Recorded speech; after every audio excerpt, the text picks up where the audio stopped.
So what's up guys and welcome back. To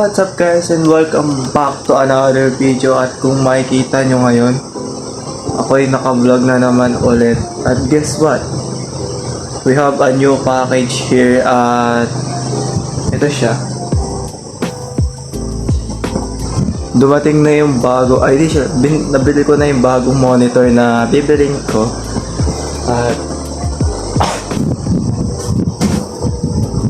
this monitor is Fonadar yung brand niya, Fonadar. So ano siya, 3,850 pesos. At binili namin ito sa tawag dito printer accent na shop sa ano yung Santa Rosa. Let's see kung ano laman na itong bagong monitor na to.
At so dahil naayos na natin siya, okay na, ipapalit naman natin siya dito.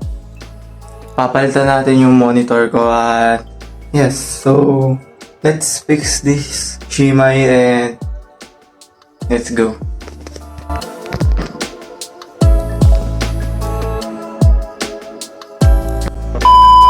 So, eto na guys, nag-open na siya. At medyo nag-loading lang kasi mabagal yung gamit natin storage. Naka-ano lang tayo. SATA HDD. Ayan. So, automatic na siya nag-ayos yung apps ko dito kasi hindi ko rin alam. Basta nag-automatic na ayos siya. Grabe, ang ganda ng monitor. Para sa akin, okay siya, okay. Maganda yung display niya. Super sharp ng display. Huwag niyo lang hawakan yung screen palagi para hindi madumihan. At yeah. Ang ganda. Guys, grabe. Nasanay siguro ako sa monitor ko na nasanay siguro ako dyan. Tapos di ako sanay dito sa malaki. Oh my god.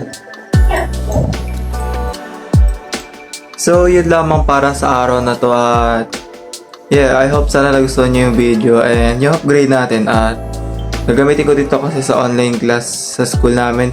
Blended learning kasi kami. So, bale, if may gusto kayong malaman, bale, lalagay ko na lang sa comment section. So, doon na lang. So, bale, good night na sa inyo. Tutulog na ako. Babush!